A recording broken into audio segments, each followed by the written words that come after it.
ओला Uber ये कंपनियां हमेशा विवादों में रही है और इस बार नागपुर के ओला उबेर के कार ड्राइवर्स ने ओला में बाइक चलाने वाले बाइक ड्राइवर्स के खिलाफ कठोर कदम उठाते हुए उनके गाड़ियों को आरटीओ द्वारा जब्त करवाकर उन पर 10 से 15 हजार तक का चालान लगाया जा रहा है, जिससे ये मामला दिन ब दिन गंभीर होता जा रहा है। जिसमें ओला उबेर के कार ड्राइवर्स ने ओला बाइक बंद नहीं होने पर नागपुर के संविधान चौक पर अपनी गाड़ियों के साथ आत्मदहन की चेतावनी तक दे दी। आइए देखते हैं आखिर क्या है ये पूरा मामला। एक्चुअली मेरा नाम सीमन दत्ता है और जब 2016 में हम लोग काम स्टार्ट किया था नागपुर शहर में, उस समय सिर्फ कैब से ही शुरुआत हुआ था। उस समय हमारे को इंसेंटिव वगैरह दिया जाता था कंपनी का तरफ से। आज टोटली इंसेंटिव बंद हो गया, कंपनी का तरफ से कुछ नहीं दे रहा है। उस समय जब हम लोग कैब शुरुआत किया तो उस समय कंपनी हमको ये नहीं बताया था जो आगे चल के ऑटो बाइक ये सब अपन लाने वाले हैं या दिक्कतें ये सब आ सकता है। आज कंपनी ऑटो चालू किया, प्राइवेट बाइक चालू कर दिया। प्राइवेट बाइक चालू करने से क्या हो गया कि मार्केट का बुकिंग बहुत कम हो गया। कैब वाले को बहुत दिक्कतें शुरू हो चुका है। रेलवे स्टेशन से पिकअप के लिए बड़ी दिक्कत है, क्योंकि ऑटो वाले दिक्कत करते हैं, अंदर से पिकअप लेने नहीं देते। और बाहर में जो पोजीशन है जहाँ पे हम लोग गाड़ी लगाया करता है वो नो पार्किंग जोन है। तो नो पार्किंग का वजह से क्या होता है, ट्रैफिक पुलिस आते हैं, वहाँ पर भी हमारे को चालान का इशू हो जाता है। तो नागपुर शहर में देखा जाए तो कैब वाले के लिए कहीं पर पार्किंग का सुविधा है नहीं है। और कस्टमर को अगर हम लोग रेलवे स्टेशन से बाहर आने के लिए बोलते तो कस्टमर बाहर आने के लिए एग्री नहीं होते, क्योंकि उनके पास अल्टीमेटली लॉगेज रहता है। तो वहाँ से हमारे को बेनिफिट नहीं मिल रहा है, ऑटो वाले वो बेनिफिट ले रहे हैं। अगर कोई ड्राइवर अपने ताकत से अंदर में जाते हैं और बोलता है मैं पिकअप करूँगा तो उसको हाथापाई भी होता है, मारपीट भी हो जाता है उस जगह पे। तो ये सब बहुत सारी दिक्कतें हम लोग को चल रहा है। और इसका कोई बोलो तो हम लोग नितिन गडकरी साहब के पास भी गया, वहाँ से भी कोई सोल्यूशन नहीं हुआ।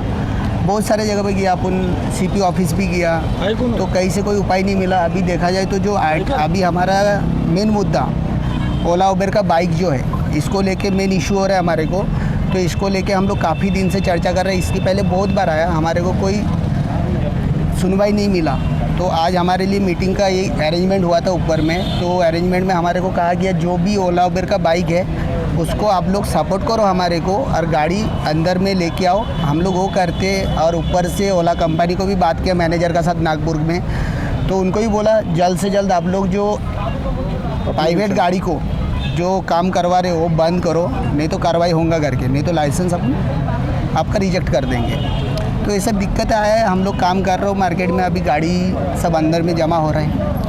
मेरा ये सवाल है कि जैसे आप लोग ओला और उबेर की जो बाइक्स चल रही है, जैसे कि आपकी नज़र में वो इलीगल है, तो आप उनको पकड़वा कर जो बाहरी चालान उन पर जो लग रहा है, जिन लड़कों पर लग रहा है, तो आप उनका नहीं सोच रहे हो कि वो कैसे भर पाएंगे? नहीं, एक्चुअली देखा जाए तो हम लोग का इनसे कोई तबलीग नहीं है। एक हिसाब से देखो तो कंपनी से तबलीग है, लेकिन कंपनी से अगर अपन कोई भी मेल वगैरह करता हो तो उसका कोई रिप्लाई हमारे को मिलता नहीं है। और ऊपर से अगर अपन बात करें प्रशासन का, तो प्रशासन भी इसकी पहले बहुत सारे एप्लीकेशन भेज चुका है उनको मेल वगैरह, तो उनका वहाँ से भी कोई रिप्लाई नहीं आया कंपनी का। तो इसमें देखा जाए तो कंपनी कोई भी ऑब्जेक्शन नहीं लेते इसमें।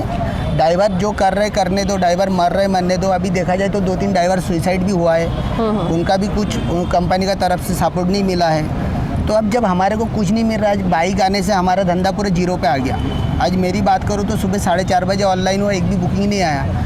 बाइक को कंटिन्यू बुकिंग आ रहे हैं। अगर ऐसा रहेंगे तो हम लोग कहाँ से भरपाई कर पाएंगे? हमारा गाड़ी का साल में 70,000 रुपये खर्चा आता है। टैक्स हो गया, इंश्योरेंस हो गया, गाड़ी का टायर हो गया। तो ये सब आज चलो अपन गाड़ी चला रहे हो, कैसे भी हमारा घर चल जा रहा है, लेकिन 1 साल बाद जब हमारे को गाड़ी का खर्चा आएंगे उस समय अपन कहाँ से भरेंगे? आज देखा जाए आप अंदर में जाओ, अंदर में कहीं टैक्सी गाड़ी पड़ा हुआ है। क्यों पड़ा है? क्योंकि उनको डॉक्यूमेंट क्लियर करने के लिए उनके पास पैसे नहीं था। और आरटीओ जब गाड़ी पकड़ता है तो उसका पेपर का बहुत खर्चा आता, तो 6,000-8,000 रुपये डॉक्यूमेंट्स का खर्चा आता, लेकिन चालान भरना पड़ता 40 से 45,000 रुपये। ये आरटीओ का रूल है। तुम्हारा पेपर वैलिड नहीं है, वो चालान दे देता 40-45,000 का। अब आगे वाला % का ऊपर कमाई तो जीरो हो गया, वो 40-45,000 कहाँ से भर के गाड़ी निकालेंगे? आप देख सकते हो अंदर में जाके गाड़ी सड़ रहा है। तो ये जो प्रशासन का तरफ से भी हमारे को जो व्यवहार हो रहा है, इसके लिए भी कार्रवाई होना चाहिए। ये सब सपोर्ट हमको ज़रूरी है, जो क्यों ऐसा हो रहा है। और आरटीओ को भी ध्यान देना चाहिए जो कैब वाले का परिस्थिति क्या है। अगर हमारे इनकम रहेंगे तो हम क्यों डॉक्यूमेंट्स क्लियर नहीं करेंगे?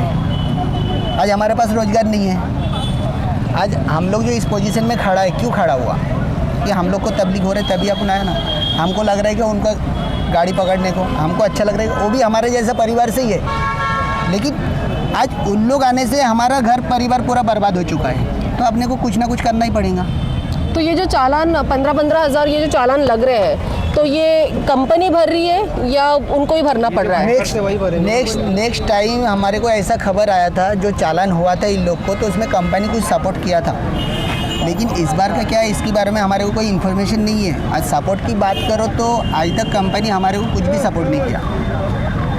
आज हमारे को जो इंसेंटिव भी देता था वो भी कंपनी बंद कर दिया। बाइक वाले की बात करूँ, बुकिंग भी दे रहे हैं उनको, 7 रुपये पर ट्रिप पे इंसेंटिव दे रहा है, 0 कमीशन।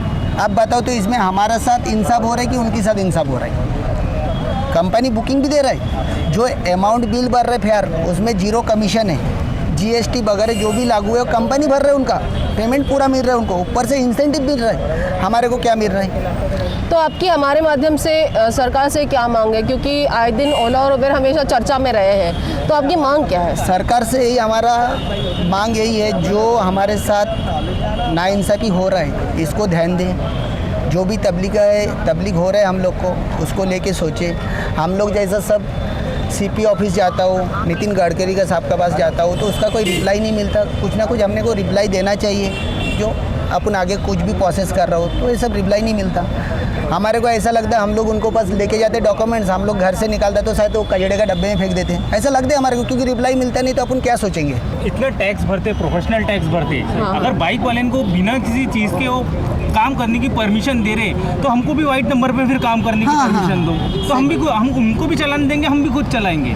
हम इतना टैक्स भर रहे, प्रोफेशनल टैक्स भर रहे, इतना 3 गुना इंश्योरेंस रहता।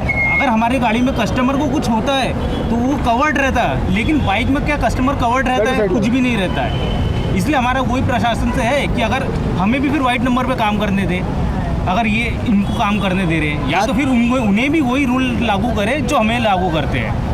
मैम प्रॉब्लम ऐसी है, इन लोगों को पहली बात तो परमिशन दी नहीं गई है। RTO ने तो बिल्कुल परमिशन नहीं दिया है। अगर RTO ने अगर परमिशन देता तो ये कार्रवाई नहीं करता था।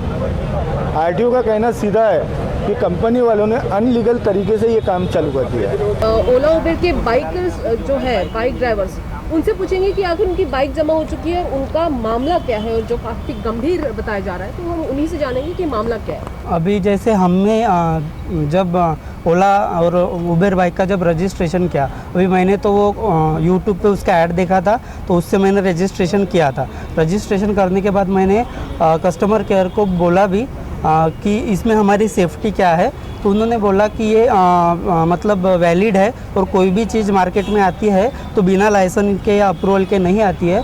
तो ये मार्केट में आई है तो ये लीगली है, आप इसका यूज़ करो और पैसे कमाओ। 10,000 का चालान जो बना है वो हम नहीं भर सकते, क्योंकि इतना कमाते ही नहीं है। हम पार्ट टाइम करते हैं बाइक चला करना। तो आपकी जो ओला और उबेर कंपनी है, जो कुछ वक्त पहले तो उन लोग शायद ये जो प्रॉब्लम्स है इसमें इन्वॉल्व होने का काम कर रही थी, लेकिन अब शायद उन लोगों ने पूरे तरीके से हाथ झटक दिया, तो इस पर आपका क्या कहना है? अभी मैंने जस्ट कस्टमर केयर को कॉल भी किया, तो वो उनका सीधा बोलना है कि बाइक आपकी जब्त की है तो चालान भर दो और बाइक छुड़ा लो।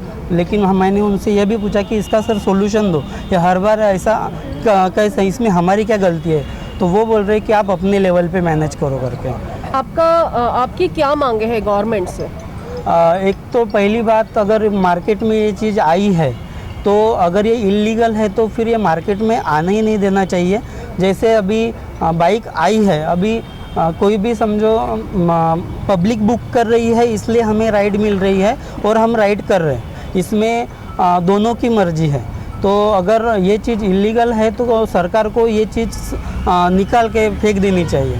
अगर ओला उबर बाइक में बाइक का ऑप्शन नहीं आएगा तो हम बाइक चलाएंगे नहीं, जैसे हम अपनी पिछली ज़िंदगी जी रहे थे वैसे ही करेंगे ना।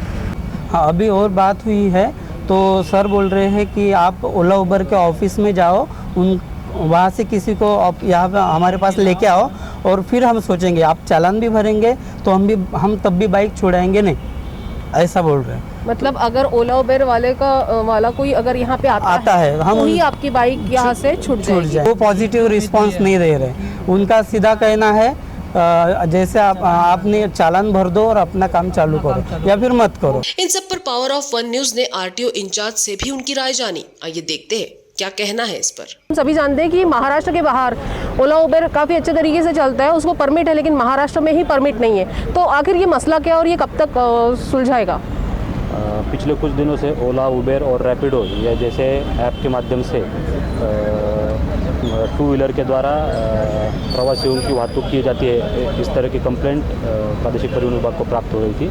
वो कंप्लेंट के आधार पर हमने ये जो ऐप बेस्ड टू व्हीलर चल रही है उसके ऊपर कार्रवाई की है। लगभग 2 दिनों में पिछले 22 टू व्हीलर पे कार्रवाई किया है और ये जो है इसको महाराष्ट्र गवर्नमेंट द्वारा किसी भी तरह की कोई भी मान्यता नहीं है और इससे प्रवासी जो वाहतूक करते हैं उनको उनके जीवित को सुरक्षा नहीं, धोखा है और ये गैरकानूनी भी है, इसलिए इनके ऊपर कार्रवाई की जा रही है। लेकिन सर ये गैरकानूनी महाराष्ट्र में ही क्यों है? महाराष्ट्र के बाहर तो इसकी इजाज़त पूरी है, महाराष्ट्र के बाहर जी सुरक्षा नहीं होती है क्या? नहीं, ऐसा नहीं है। ये सब इसको वरिष्ठ कार्यालय द्वारा परमिशन दी जाती है।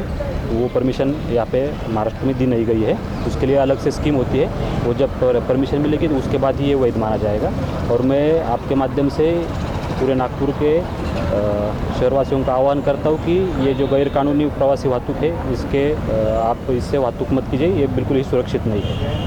और सर ये जो चालान की जो संख्या है 10,000, 12,000 और किसी किसी को 20,000 तक का भी आ गया है, तो अगर वो नहीं भर पाए तो उसका क्या प्रोसीजर है? ये जो चालान है, ये चालान पे जो रहता है इसको तड़जोड़ शुल्क बोला जाता है।